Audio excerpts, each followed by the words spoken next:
varios procesos que están en agenda de la Comisión de Fiscalización, uno de ellos el del ex ministro del Interior, el señor Zapata. Juan Zapata. ¿Qué va a pasar con ese proceso? Toda vez que al parecer el exfuncionario no le interesa este proceso de fiscalización que se lleva a cabo en la Asamblea Nacional. Muchísimas gracias, qué gusto saludarla, y recordaba esa entrevista previo a mi victoria, diríamos así, al compromiso que me dio Tungurahua de representarlo. Ahora estoy en el comité en la comisión de fiscalización. El tema de Juan Zapata pasa porque no ha contestado absolutamente ninguno de los pronunciamientos ni de los documentos que por orden regular la comisión de fiscalización le ha enviado. Tampoco ha presentado ninguna prueba de descargo, los tiempos son específicos en un juicio político y la norma dice que el juicio debe continuar, no es que porque no se presenta, porque no manda alguna prueba de descargo, el juicio político se archiva, algo así, no. Acá la norma y la función legislativa tiene clara la normativa y debe continuar. Se lo declara en rebeldía, que ya lo hizo la Comisión de Fiscalización a través de un pronunciamiento de su presidenta, y hemos cumplido absolutamente todos los plazos de un cronograma establecido, tanto legalmente como dentro de la Comisión de Fiscalización. Qué gusto tenerlo acá, asambleísta.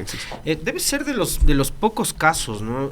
Pero, digamos, más allá de los procedimientos parlamentarios, más allá de las formalidades, de los tiempos, sí quisiera preguntarle a usted, legislador, su opinión con respecto de esa manera de proceder de exfuncionarios, en este caso como el señor Zapata, como Juan Zapata, muy querido por los medios de comunicación, muy popular, que lo que refleja es el desprecio por las instituciones y por la democracia, y la Asamblea es, le guste o no le guste a Zapata, a Lasso, a quien sea del gobierno anterior y del actual y de los anteriores, es el primer poder del Estado. Lamentablemente, a muchos de los funcionarios les gusta la parte positiva de ser funcionarios. Yo he trabajado 20 años también en instituciones públicas, ahora estoy en el tema de la Asamblea y la política, y debemos saber que esto no solamente viene de una u otra manera con lo bueno, sino también con lo malo, y parte de aquello es la responsabilidad. Y la responsabilidad en el tema de un ministerio tan complicado no era que termino de ser ministro y se acabó y allá me voy a la casa. Ayer que revisábamos varios de los temas propuestos por la persona que está interpelando al ministro Zapata, nos damos cuenta que no se lo juzga por lo que hizo, sino por lo que dejó de hacer. Y ese quizás es el concepto de lo que usted acaba de decir, Alexis. Los funcionarios públicos tienen que saber que acá no es me meto por novelero, porque quiero aparecer, porque quiero que en mi hoja de vida aparezca aquello. Es un compromiso. Y un compromiso que luego tiene que tener esta responsabilidad. Y ya pasó con Santos Alvite. A Santos Alvite decidió inicialmente no venir, pero luego le aconsejaron que sí, que mejor presente sus pruebas de descargo, no las presentó. Había un informe que lo generamos con la Comisión de Fiscalización, que era muy fuerte, muy potente, y luego decidió presentarse en el Pleno, que no sé si vaya a ser el caso del coronel Zapata, porque puede aparecer que no quiere estar en esta parte de la sustanciación, que es el tema de la comisión, y en el juicio político, que es ya dentro del Pleno, aparezca. No soy adivino, pero puede ser que eso pueda ocurrir, ¿no? Ya hablando específicamente y fíjese usted que hay otro caso, digamos, usted ha citado el Santos Alvite, alguien con quien además yo he sido sumamente crítico, que es Patricio Carrillo. Patricio Carrillo compareció ante la comisión y después ante el Pleno a presentar sus pruebas de descargo y dio la cara. Y Patricio Carrillo llegó a ser comandante general de la policía. Juan Zapata ni siquiera llegó a ese nivel de jerarquía dentro de la institución, pero demuestra un desprecio tal por la Asamblea que no es digno de un exfuncionario. Y eso habla bien de las responsabilidades de ciertos ciudadanos, porque podemos cometer errores dentro de la vida y peor en lo público, pero otra cosa es hacerse cargo de los errores. Y si creo que me están juzgando mal, que es equivocada la percepción, en este caso de quien propone el juicio, de los asambleístas que somos los sustanciadores, nosotros tenemos la obligación de revisar todo el proceso, pues ahí presentar las pruebas de descargo, esa es la oportunidad, pero cuando renuncias a ese debido proceso, prácticamente estás aceptando que todo lo que te están diciendo es verdad y tiene relación directa con lo que le están acusando, ¿no? Ahora, si el funcionario definitivamente no se presenta ni siquiera al Pleno, ¿qué es lo que va a ocurrir? ¿Qué sanción va a recibir? Dentro de la norma está establecido este tema de la rebeldía, ¿no? El proceso debe continuar, hay un cronograma establecido que justo varios medios de comunicación me preguntan hasta cuándo va, está establecido hasta el 20 de este mes, con las pruebas de descargo, cargo que empezamos ayer, volvemos a sesionar el día viernes, tendremos que recibir a los comparecientes, porque dentro de aquello hay comparecencias que son pedidas por los dos lados, en este caso solamente por el asambleísta Carlos Vera, que es el interpelante, y esas comparecencias deben también sumarse al proceso.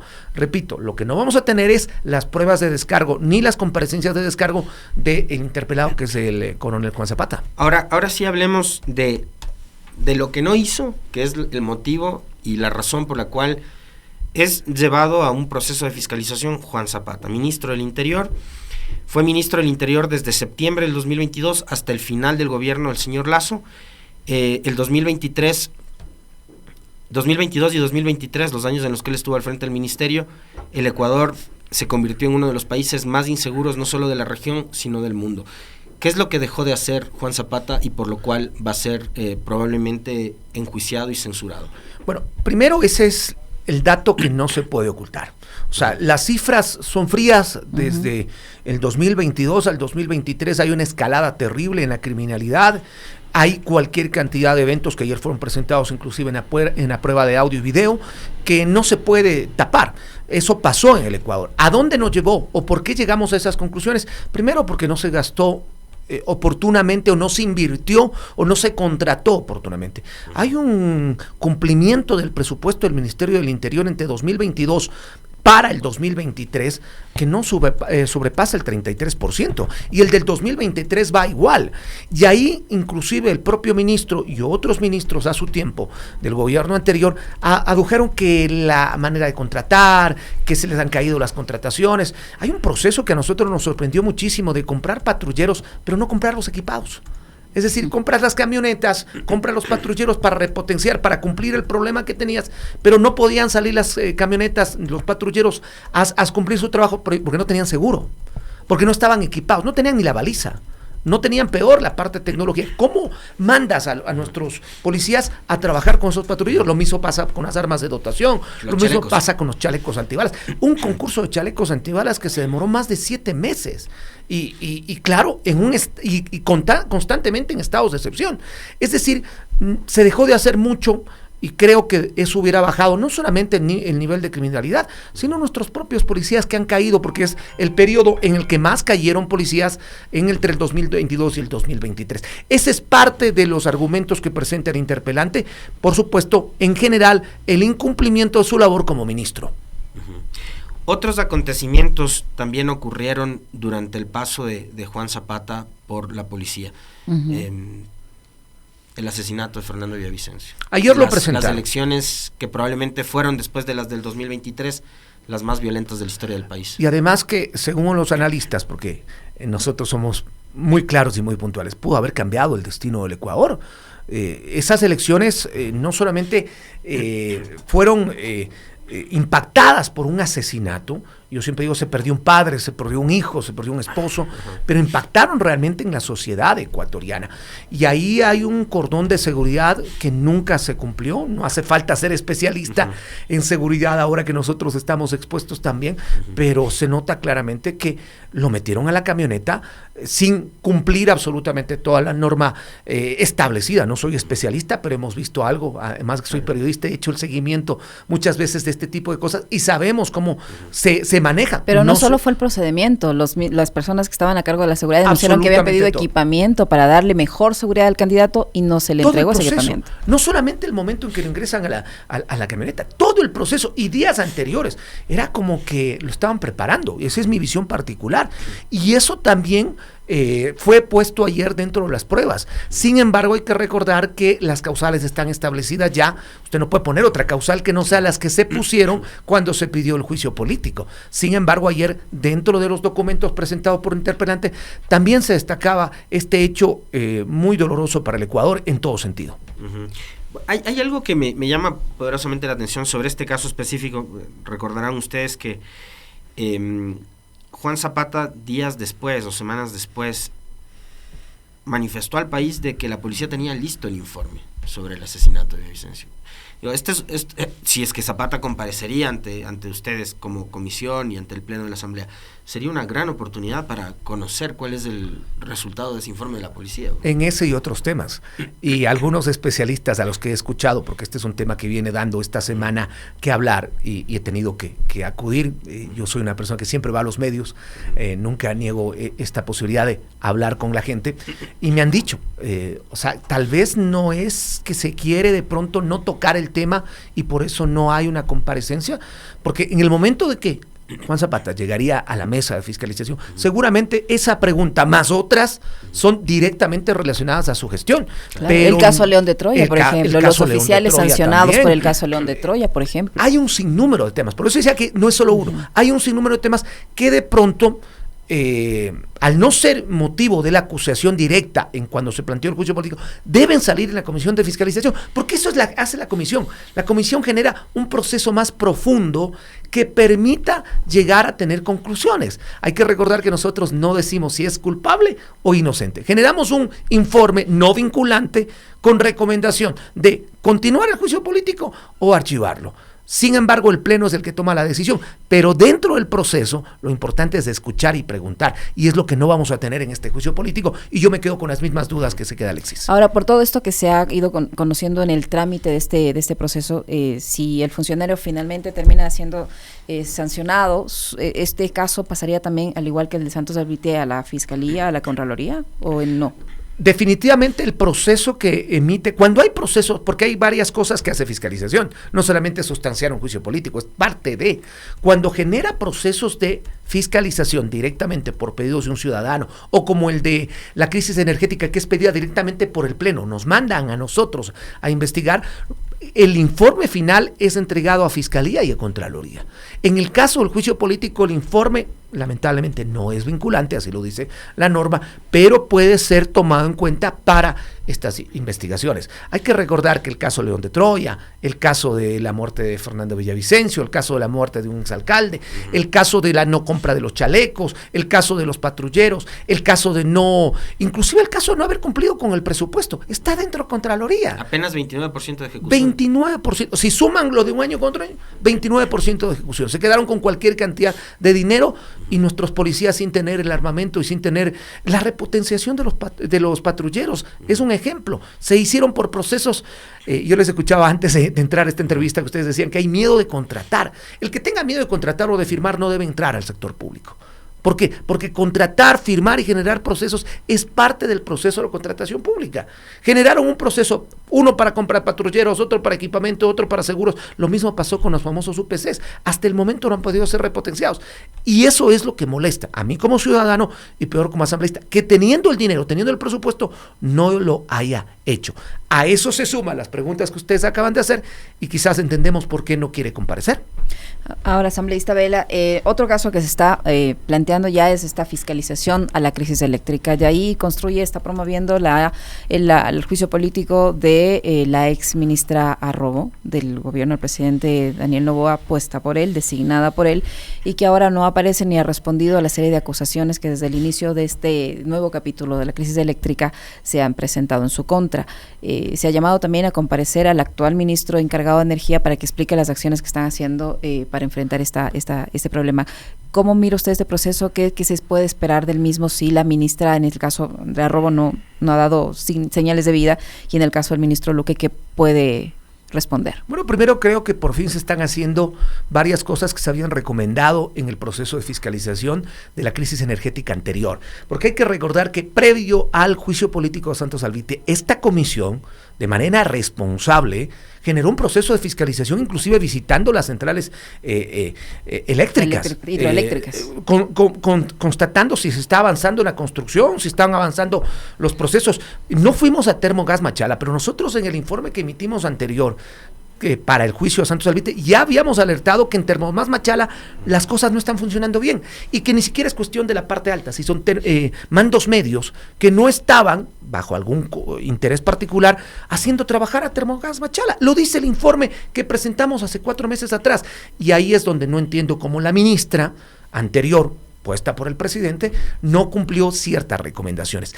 Hemos cumplido este proceso. Una cosa es el juicio político, esto es el proceso de fiscalización. El pedido de construye para el juicio político Andrea Robo tendrá que ir, como dice la norma, a su momento, en su instancia, que tampoco es lógico, ¿no? Juzgar de aquí a 7, 8 meses a una ministra que ha sido destituida 8 meses atrás, a mí no me parece lógico. Ojalá algún rato se cambie ese proceso, pero eso es lo que vamos a hacer. No es que el juicio político de Andrea Robo va a aparecer ya. ¿Hay cuántos en carpeta? 10. Y yo creo que eso le está cambiando la visión del proceso de fiscalización, porque políticamente no son los momentos. O sea, tú no puedes esperar 10 meses, 8 meses para juzgar a alguien por algo que hizo en ese tiempo y con los daños y perjuicios que tiene el Ecuador. Y sobre la crisis de fiscalización de energía, el Pleno nos ha pasado esa responsabilidad. La convocamos para ayer, la presidenta lo hizo inmediatamente. Sin embargo, por pedido expreso del ministro Luque y de todo el sector, ellos tenían un recorrido a las hidroeléctricas. Entre ayer, hoy y mañana, nos ha pedido a la comisión y mandó directo el oficio a la señora presidenta para que sean trasladadas a la comparecencia el día jueves. Dentro de ese listado está la exministra Robo. No conozco si va a acudir o no. En este momento tenemos confirmación que el ministro Luque, que el director del SENACE, que el director de CENEL y de CELE, que son los principales involucrados, más la agencia de control, que es la que aparentemente acá le está faltando esos informes, van a estar el jueves con nosotros. Procesos de fiscalización a situaciones también coyunturales complejas que está atravesando el gobierno. En las cárceles no está llegando la comida porque hay un litigio con la empresa, usted lo conoce perfectamente bien, asambleísta, y esa misma empresa se encargaba de dar también el desayuno escolar. ¿Qué va a pasar en estas dos carteras de Estado? No sé si ya se les ha convocado a las ministras respectivas, la del Interior, la de Educación, para que den explicaciones sobre cómo se está tratando de solventar, porque este es un tema urgente. Pues estamos hablando de la alimentación de privados de libertad, que si el Estado no provee alimentación van a morirse de hambre, y también del desayuno escolar, que es parte del derecho de la educación pública a los niñas. Lamentablemente en el país hay muchas cosas que se han dejado de hacer y que se hacen a última hora, y eso va de la mano. Creo que si estábamos a las puertas de un proceso de inicio de clases en la costa, no sé qué tan oportuno fue cortar ese contrato. Además sé que hay un contrato firmado. Entiendo que debe haber un plan B. Entiendo que debe haber un plan en casos excepcionales. Conozco que la Comisión de Soberanía Alimentaria va a hacer esa investigación. Yo, por lo menos, como miembro de esta bancada, conocí del tema. Algunos asambleístas acompañamos a la secretaria jurídica de la presidencia para poner esta nota en fiscalía, esta noticia crímenes, que le llaman los especialistas jurídicos, que es el inicio de una investigación. Como fiscalización no hemos entrado en el tema. Repito, ayer escuché, porque estuve en asamblea, de que va a ser la Comisión de Soberanía Alimentaria la que consulte inmediatamente, porque no se puede poner en riesgo la alimentación, y coincido con usted, ni de los niños ni de los privados de la libertad, porque ante todo hay que recordar que son seres humanos, y no podemos por eso decir, porque has cometido un error, porque le has faltado a la sociedad, te voy a dejar sin comer. No, y yo entiendo que hay un plan B que ojalá también, porque la comunicación es importantísima, se lo pueda presentar lo más pronto posible para evitar estas preocupaciones.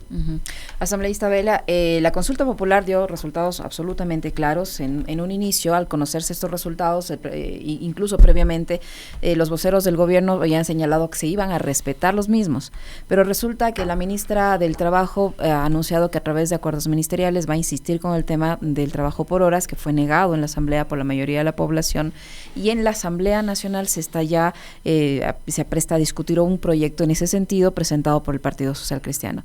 ¿Dónde queda lo resuelto por la consulta popular? A ver, primero lo que ha presentado el Partido Social Cristiano es un proyecto del Partido Social Cristiano y son reformas al Código Integral Penal.